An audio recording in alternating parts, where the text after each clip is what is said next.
OMR sheet বাদ দিয়েও আমরা যেটা চাইছি, উনি সামনে মিডিয়ার সামনে আপনাদের সামনে এসে আগে ক্ষমা চান। একটা ঐতিহাসিক দুর্নীতি করেছেন, ক্ষমা চান ওনারা। এবং উনি যে গত পরশু দিনে যে টিচারকে লাথি মেরেছেন, গোটা বাঙালির বুকে লাথি মেরেছেন, তার জন্য আরও স্পেশালি উনি সবার কাছে ক্ষমা চান, গোটা পশ্চিমবঙ্গবাসীর কাছে ক্ষমা চাওয়া উচিত।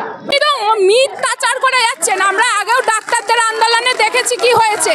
উনি প্রথম থেকেই মিথ্যাচার করে যাচ্ছেন। ওপেনলি নেতাজি ইন্ডোর স্টেডিয়ামে বলছেন আগে যোগ্যদের দেখি, তারপরে বাকিদেরটা দেখবো। মানে একজন সিএম এর পোস্টে থেকে উনি অযোগ্যদেরও উনি আশ্বাস দিচ্ছেন চাকরি করার জন্য। এটা গোটা বাঙালির কাছে লজ্জার। উনি গোটা বাঙালির লজ্জা।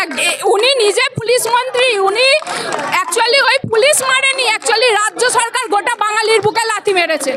রাজ্য সরকার গোটা বাঙালির বুকে লাথি মেরেছেন। এনার আমলে শিক্ষা আর স্বাস্থ্য পুরো ভেঙে গুড়িয়ে গেছে, গোটা পশ্চিমবঙ্গবাসী সেটা দেখেছে। পদত্যাগ চাই না। 2026-এর সামনে ভোট আসছে। আমরা গণতান্ত্রিক দেশে বাস করি, গণতান্ত্রিক উপায়ে যেটা হবে সেটা আমাদের মেনে নিতে হবে। তো আপনি এমন একটা গুরুত্বপূর্ণ পোস্টে থেকে শিক্ষক সমাজদেরকে যেভাবে রাস্তায় বসিয়ে দিয়েছেন, আপনি ওপেনলি সবার কাছে ক্ষমা চান এবং সঠিক নির্দেশ দিয়ে আমাদের যেগুলো প্রয়োজন আইনত সেগুলো দিন এবং সবার সমস্যার সুষ্ঠুভাবে সমাধান করে দিন। উনি চাইলেই এই সমস্যার সমাধান 30 মিনিটে সলভ হয়ে যাবে। চাইছেন না দেখেই তো বোঝা যাচ্ছে।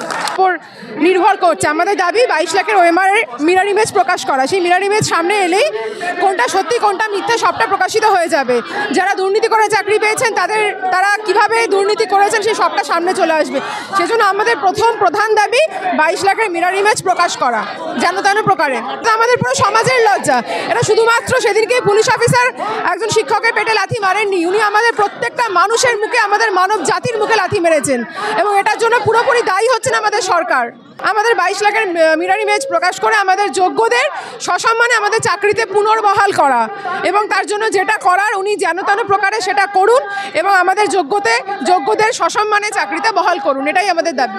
বলবো এর থেকে বড় লজ্জা একজন এই রাজ্যবাসী হিসাবে এর থেকে বড় লজ্জার আর কিছু হয় না। যিনি শিক্ষকের বুকে পেটে লাথি মারলেন তাকেই আবার সেটা ইনভেস্টিগেশন অফিসার হিসেবে নিয়োগ করা হলো। এটা তো পুলিশ মন্ত্রী কি জানেন না? পুলিশ মন্ত্রী নিজেই হয়তো এই কাজটা করেছেন। এটা আমাদের পুরো সমাজের লজ্জা, আমাদের প্রত্যেকটা মানব জাতির লজ্জা। সেটাও দুর্নীতিতে ভেসে গেল এবং শুধু সেটা ভাসলো না, আমরা যারা সৎভাবে পরীক্ষা দিয়ে খেটে চাকরি পেয়েছি আমরাও আজকে রাস্তায় নামতে বাধ্য হলাম। জানি না এর শেষ কবে, এর শেষ কোথায় জানি না।